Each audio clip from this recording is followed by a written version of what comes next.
You have an aura that invokes fear in the hearts of many that get to experience you. Whoever you are, you make people want to provide stability for you, want to make your person want to settle down. It makes people want to settle down with you. And for a majority of you, you make people scared that someone else may take you from them. So when you're this rare and this special of a person, it invokes fear. And it can make people do a lot of weird things. Fear can make people do a lot of weird things. So the reality for you is always going to be that nobody has rights to you. In a world where laying claim is where the value and worth is, in this reality, in this society, anything like a deed, a title, receipts, okay, marriage license, something tangible will be required in order for someone else to feel at ease, in order for someone else to feel secure when it comes to you. Without it, it's going to feel as if you guys have made some type of spiritual connection, some type of intellectual connection, but that's not going to be enough. Establishing that spiritual connection with someone, they don't know how to metabolize it into their psyche. So they're going to need something physical to solidify this union with, something other than the spiritual, something that guarantees them that they won't lose their property. The angel number that I'm getting for you is 333. Okay. Spirit's channel message to you is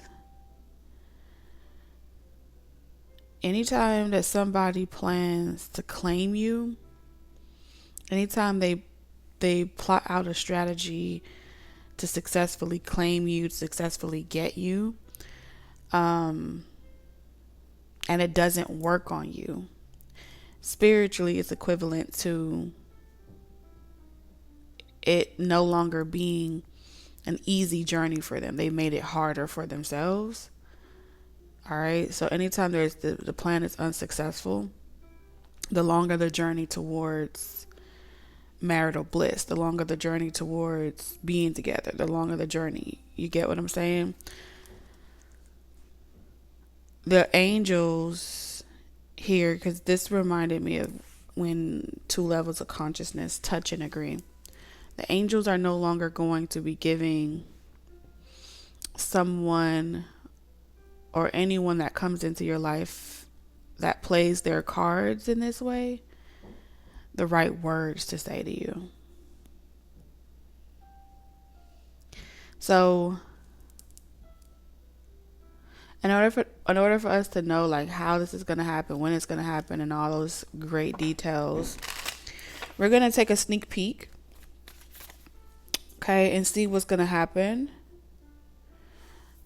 And in order for us to take a sneak peek, I'm going to create 3 piles.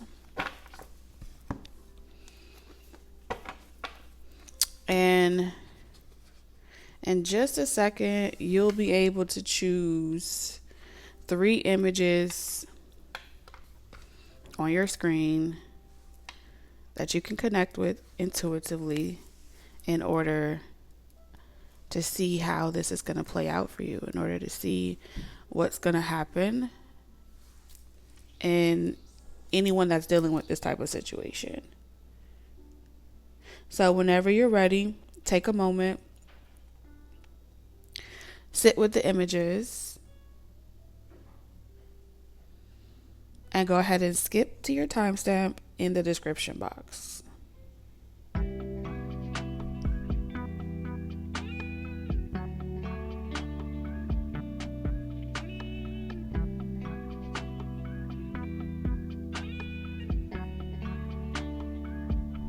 And I'll see you in your pile. Hi, Pile 1. Welcome to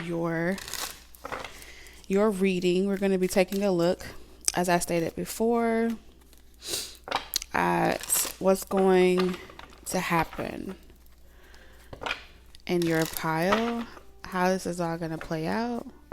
So for those of you that felt guided, let's see.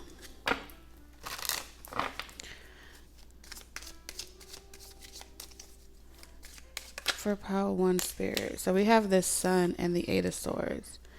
Okay. For those of you that were drawn to pile 1, I'm picking up like trapping someone with a baby, with a child.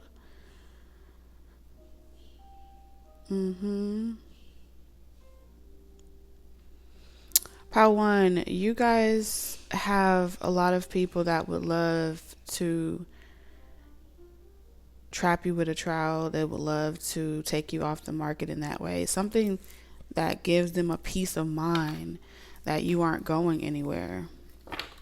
So trapping you and then saying that I'm trapping you because I love you is how they would kind of do it. I'm also seeing here like using, it's always something else outside of them that you love more than them.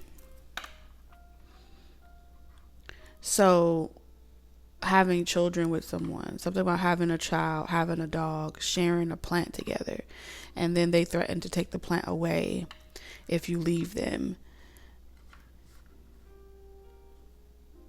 You've had to deal with a lot of situations where when you guys first meet and you're talking in the talking stage, it's like you guys are madly in love.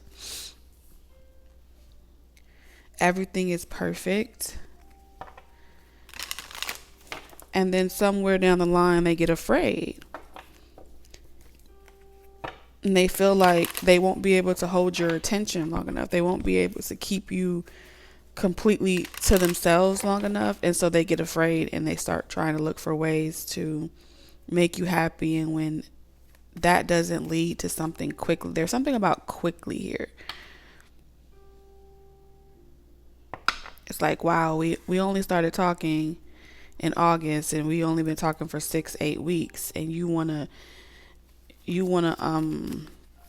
like get married already. You want to settle down already. That will pull up a red flag to you, and you will start to feel like, wait a minute, why is this person why does this person want to settle down so quickly or be with you so quickly? And the reason why they want to do that is because they're afraid that they won't have you for much longer. Even if someone says that they don't want children, I still feel like this is the power where someone would change their mind if it would mean that it would tie you guys together, bind you guys together for the rest of the life, at least to 18, 19.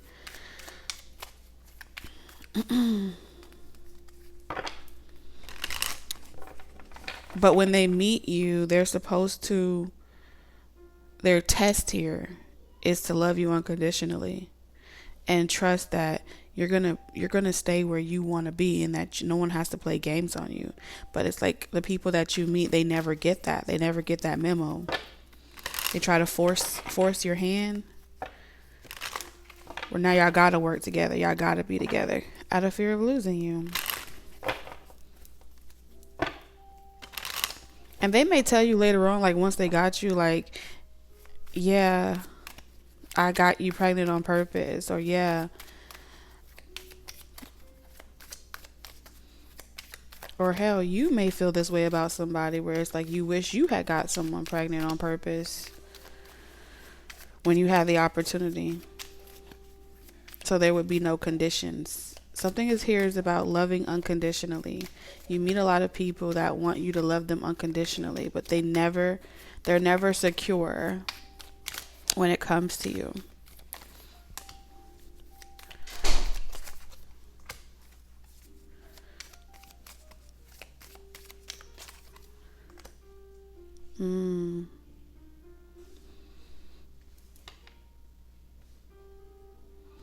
Because when people start a relationship off like this with you, they create bad news for themselves. Like if anybody has ever done this to you, or they're doing this to you right now, like they want some type of security that y'all are going to be together forever, but they may want it without a commitment, and they get to live their life and go wherever they want to go. But then they don't commit to you. They don't settle down, but they feel like they got you mentally trapped, even if it's not a child.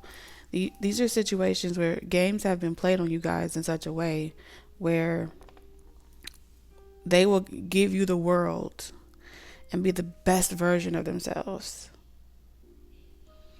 Then they're stuck in your mind, and you can't eat, you can't sleep without thinking about them. To really cut them off completely would hurt your feelings. It would make you feel like lovesick. Okay, so they like to get you hooked on them, addicted to them, obsessing over them. And it's like, yeah, I got someone that was hard to acquire to obsess over me. And then they're like, I've conquered you. I've got everything that I want from you. Now I know anytime I can come back and forth, and anytime you'll never stop dealing with me. Somebody wants that position in your life. They want that innocence about you. I'm also picking up an energy here where someone wanted you to feel like you weren't like good enough to actually marry or commit to or settle down with by feeding you rose-colored glasses with the sun energy. Okay? And when they feed you these rose-colored glasses, they're painting this picture of perfection that they see with you. I want to marry you. I want to do this with you. They want to tell you all those things. So you could be like, oh, I love that. And then you hold on to that picture, right?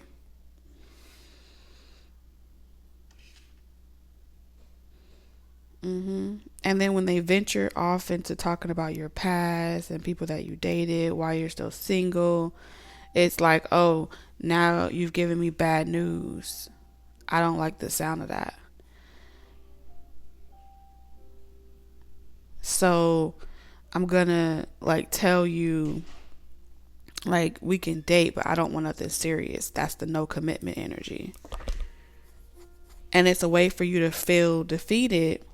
And then that defeat and feeling like what you could have got, your past prevents you from being able to actually receive it from them. You, with the Five of Swords, feel some type of way inside about why this person was so perfect and why they changed their mind, causing you to self-reflect on what's wrong with you. But really nothing is wrong with you. This person set this play up like this intentionally. Okay.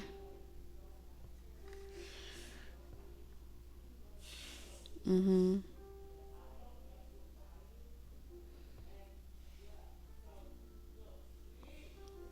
me listen to spirit. But the thing about you, for some of you, the issue that they're having is that some of you guys don't even really want a relationship or a commitment. And so for some of you, the fear that you don't want to settle down with them is causing them to behave like this. Right? And so them going out partying and doing things for attention would be a way for you to feel fear, invoke fear inside of you that they're out here living their best life and you're missing out on something. So this is a strategy of playing the game of love with bad news and how bad news affects us and triggers us as humans. But it also gets us to do things. Very low vibrational.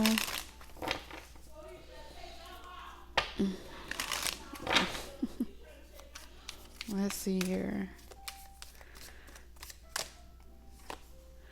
Yeah, it doesn't work. Somebody wanted you to start showing them signs that it was working on you by you disrupting your routine for them. Step 2, they wanted to see that whatever tactic they played on you was working. And so you start to change your routine. You start to work less. You can't eat. You can't sleep. You can't think. You're not committing to your own goals, your own ambitions. You're waiting for this person's call.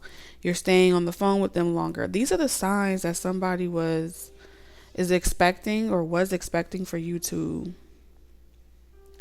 do, so they could feel like, yeah, I got them. I got them magnetizing towards me now. And for some of you, this person is waiting to see that the power trip that they played on you is actually happening.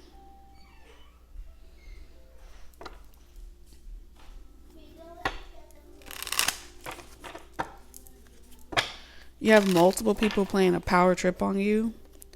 You could be very familiar with this type of tactic as well.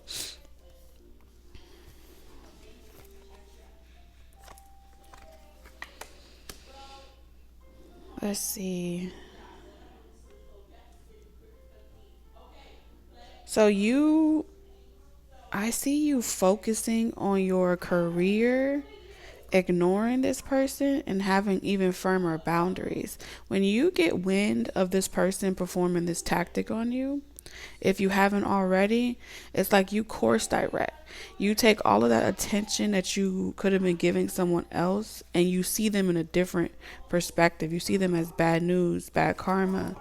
And look here, the 2 of Wands in reverse. Bad choice, bad move. You abuse your power. You're not peace. You're not a peaceful person. You disrupt, you create chaos. Someone here is a creator of chaos. They're fear-based, they're fear-led. And I see this person waiting for confirmation with the 3 of Pentacles in reverse that it worked on you. And they try to dismiss you, but you dismiss them first. And it leaves them in some type of cliffhanger is what I'm seeing here.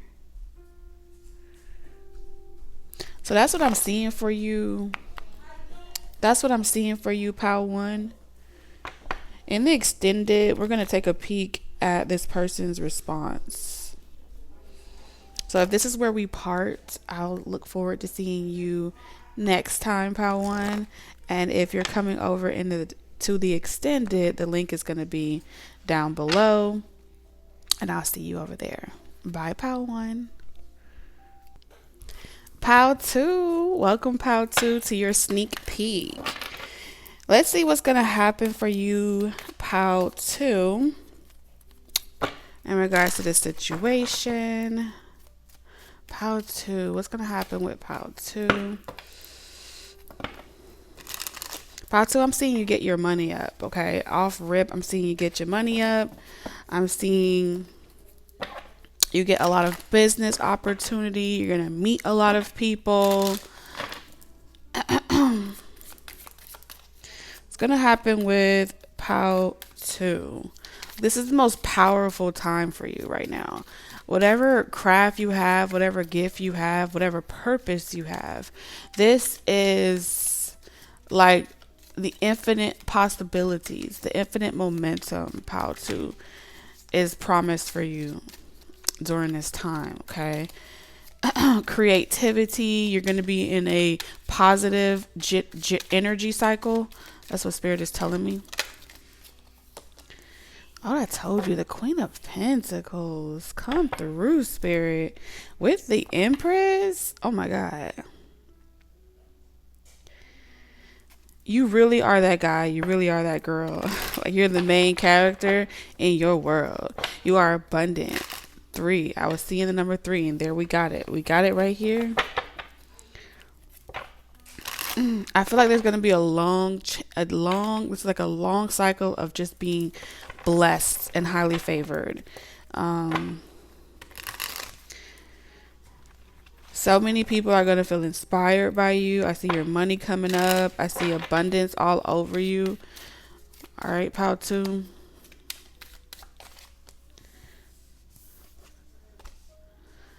You're turning situations that were negative in your life into positive ones.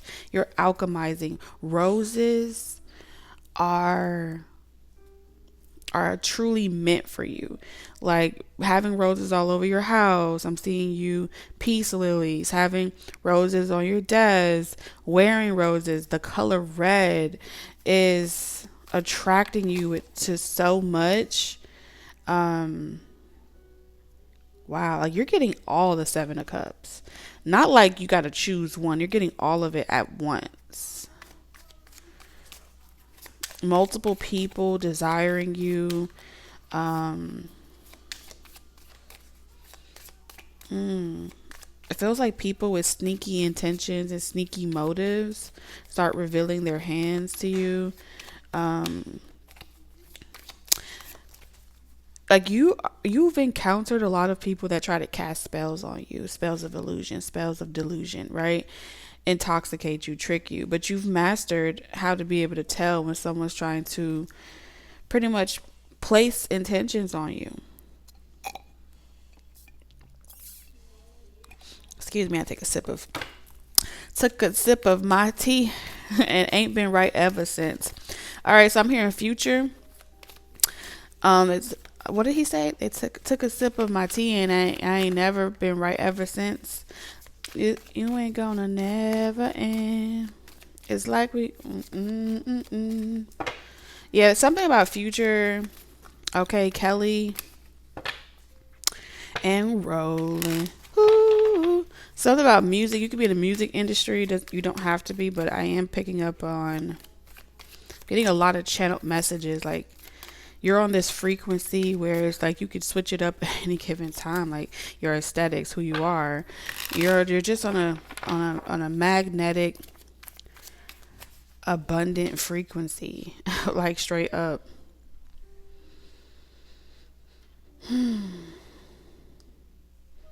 So the people that cast intentions and spells over you, they come across you, they experience you, they start off being spiritually inspired to pursue you, date you, whatever. Then they attempt to perform their magicianry, their magic trick over you to conquer you. And at first sight, if it sounds to them, you show all the physical signs that it's working, right? And when your emotions isn't stimulated or triggered to get you to behave or respond back, that gives them the confirmation that their intention actually worked on you, their spell they casted actually worked on you. They become afraid that it didn't work, and so they're damned if they do, they damned if they don't. They would be better off just letting you be, but they won't. Bars. Okay. Sneaky. And so now they're spellbound by you. They're indebted to you to like lay out a bed of roses for you to walk on. I feel like your enemy is becoming your footstools and they're making you very wealthy in the process. And all of this could have been avoided if they just wouldn't have tried the shit that they've tried or done the things that they've done. Because now they have unfinished business with you. A rose in Harlem grew out the concrete. You know it ain't sweet. It be the ones you trust them to. It be the ones you're loyal to. Yeah, you be loyal to. Like they get caught up. They get caught up, young blood. I feel like you're old money. You know when I see old money, this is making me feel like Eve, like the serpent. You have wisdom beyond your years. You are wise as a serpent, but as gentle as a dove. It's giving Lilith energy, okay?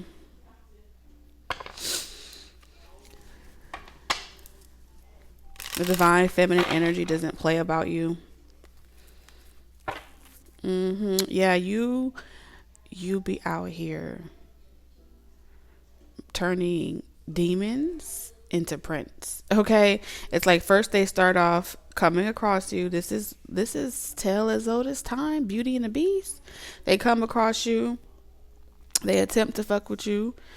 However you bump into them. You could bump into someone, just trying to I stumbled up in your environment, and it's like the Empress energy would be like in the story, she would be the archetype of the old hag that finds the masculine energy and acts as like this is the yeah, you meet a lot of people that have been cursed to be a beast by the divine feminine, and in order for them to reverse the curse that they have on their bloodline, there will come a day where they will meet Rose. It will meet a delicate rose, and they will either water you, try to pluck you, control you, put you in a tower, whatever. And it will not work on you, and in turn they end up falling in love. Which is why the beast learned to let her go. And the beast, that was actually his redemption, was learning how to let her go. That was his redemption. Redemption song. Not only did he let her go, he said, here's the mirror. If you ever need me, call me. If you need me, call me. No matter where you are, no matter how far. Don't worry, baby. Just call. And what did she say? Don't touch my bees. I don't care if y'all don't like my bees or not. Don't touch my bees. Okay.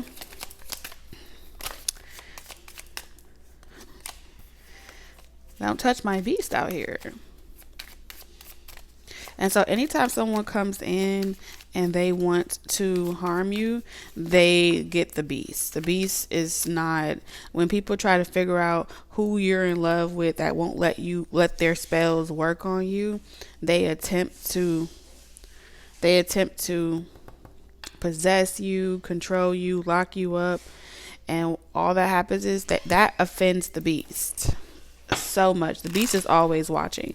That offends the beast. And so you got the beast wanting to come down out that tower, okay? Out of that castle and offend you.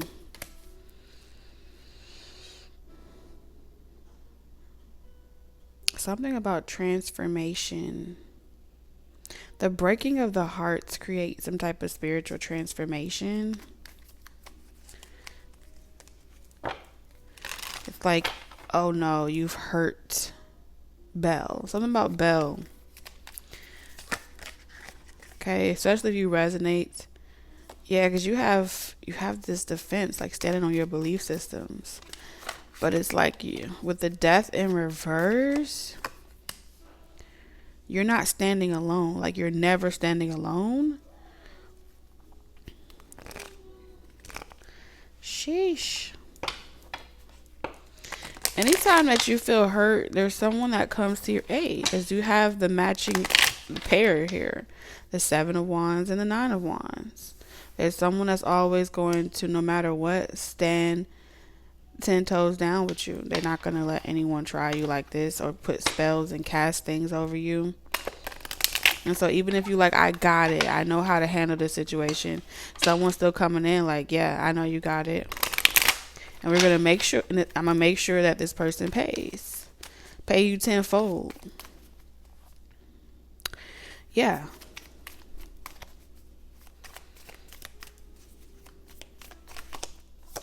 Unfinished business.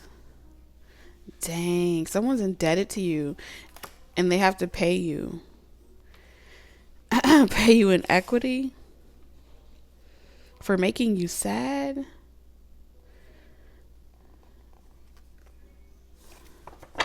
So people may tell you like, oh, you're opportunist, or oh, you're a gold digger. typically that's going to come from people that are aware that they are indebted to you for something. I don't know what it is, but they should have had a V8. They should have minded their business. And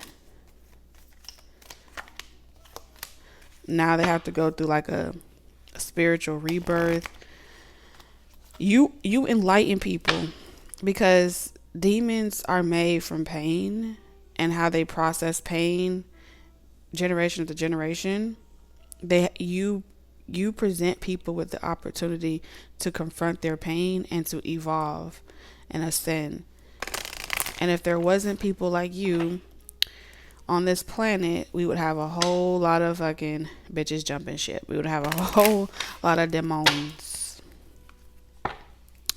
And this is a part of your purpose, is what I'm hearing.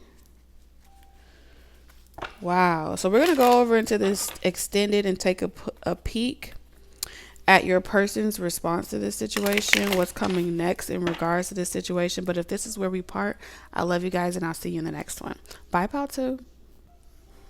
Welcome to your pile 3. We're going to be taking a look to see what's going to take place, what's going to happen in your situation.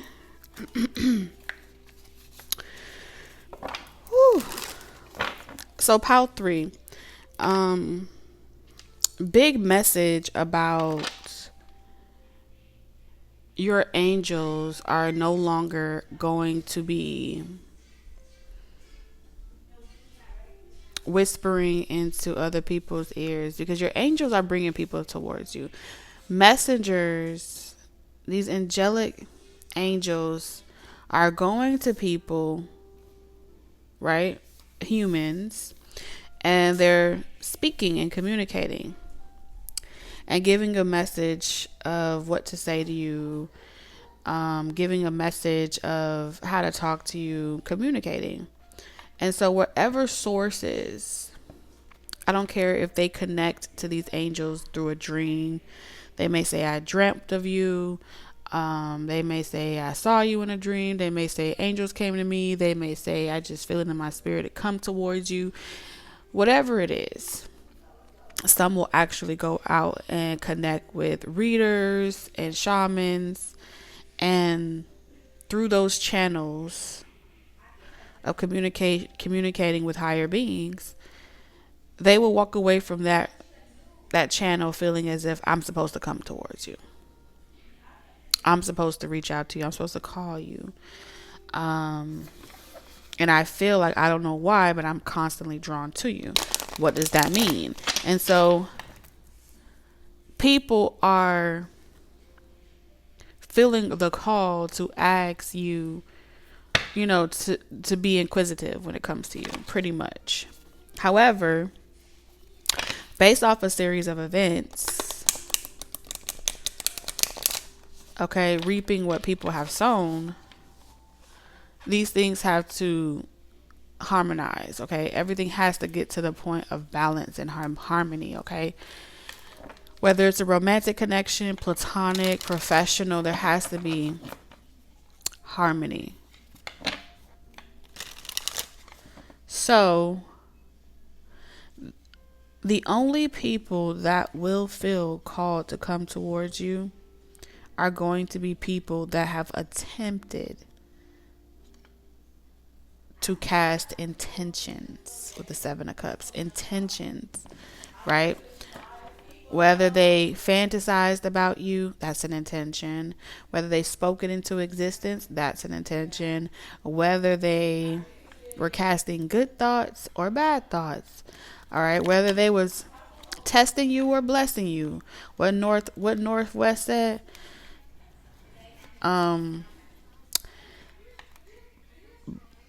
hey, something bestie, don't test me, just bless me. I don't know the lyrics, but it's something like that. Like, you don't gotta like pile 3. You don't gotta fuck with pile 3. But watch what the fuck you say or do in regards to pile 3. Because that's the vibe.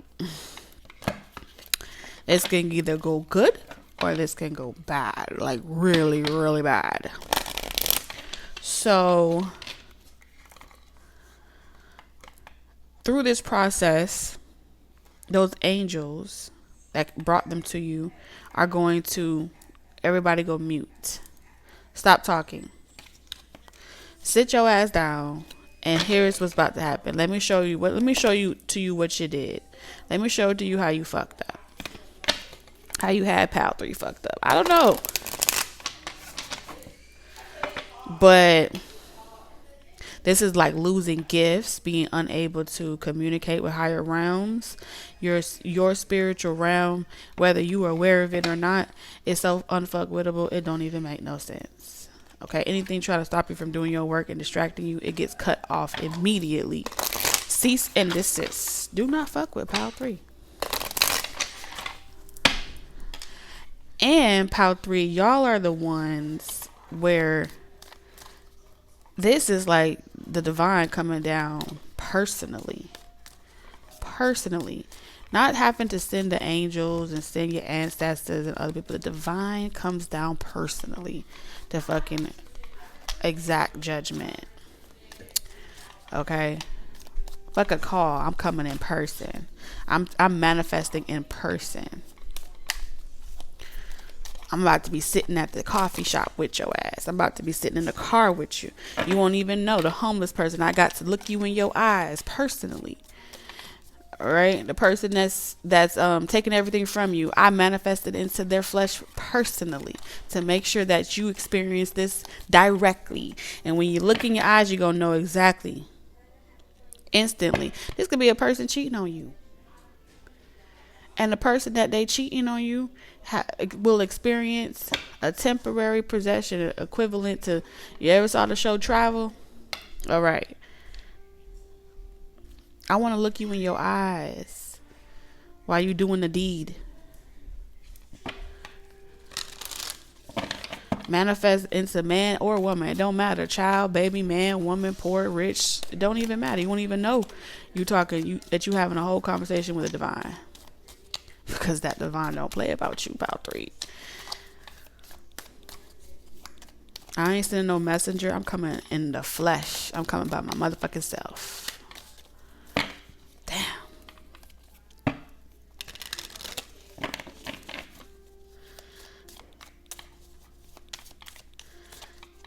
You won't have to pull no cards. You won't have to say nothing. You gonna know it. You gonna feel it in your spirit that you talking to that you just experience some type of phenomenon. Like you can't supernatural experience you can't explain.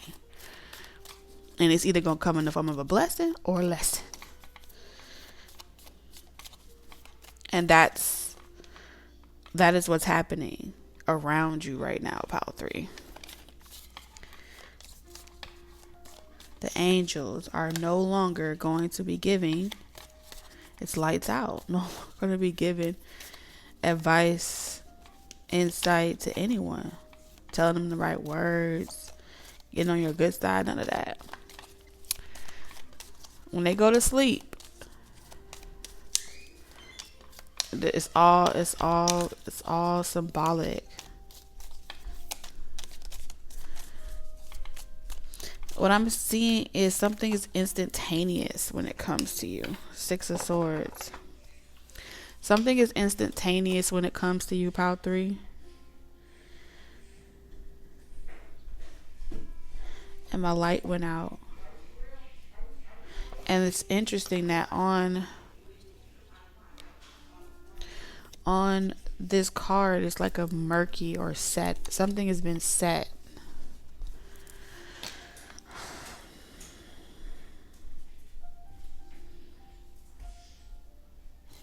So you're going to calmer waters and everything is being returned back to sender.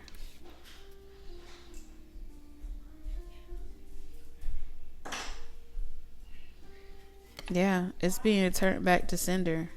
And someone won't be able to walk away from this situation. Whoever was playing in your energy, it's like they are trapped in between two modes. They don't know whether to protect themselves and prepare for the worst, or to go running and flee or retreat. Either way, it's like they're stuck like in a glitch.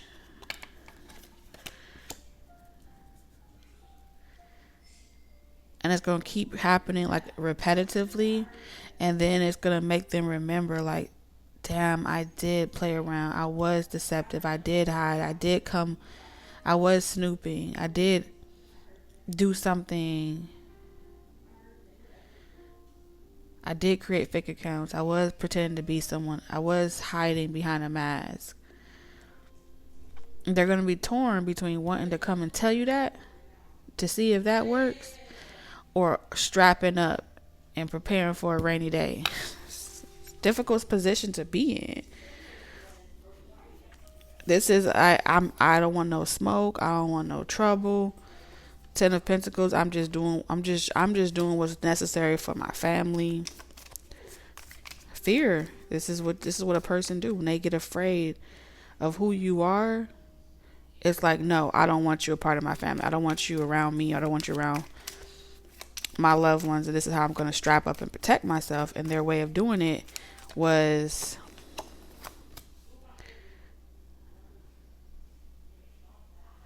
fake love.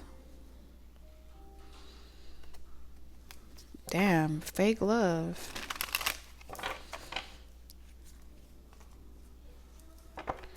And so Spirit is saying like they thought you was naive.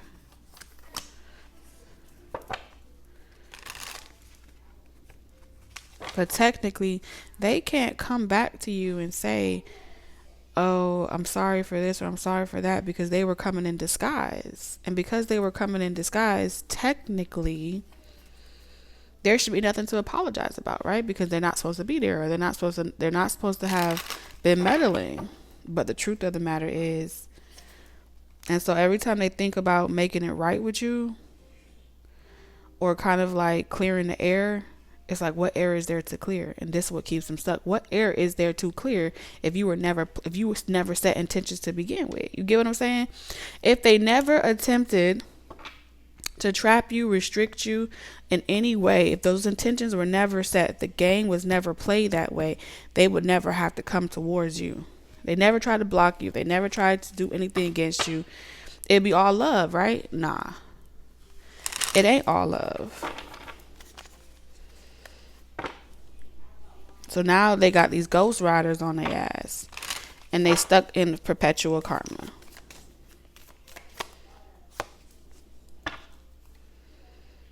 Because they hated on your independence. They hated on your stability. They hated on...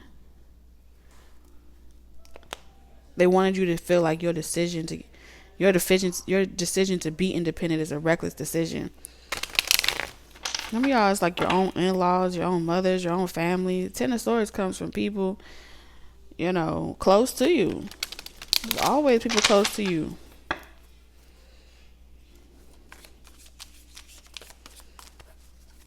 Fake love. See, they remember the version of you that was a child when you didn't know your gifts yet and know who you were yet. They remember that version of you, but you have evolved way beyond your years.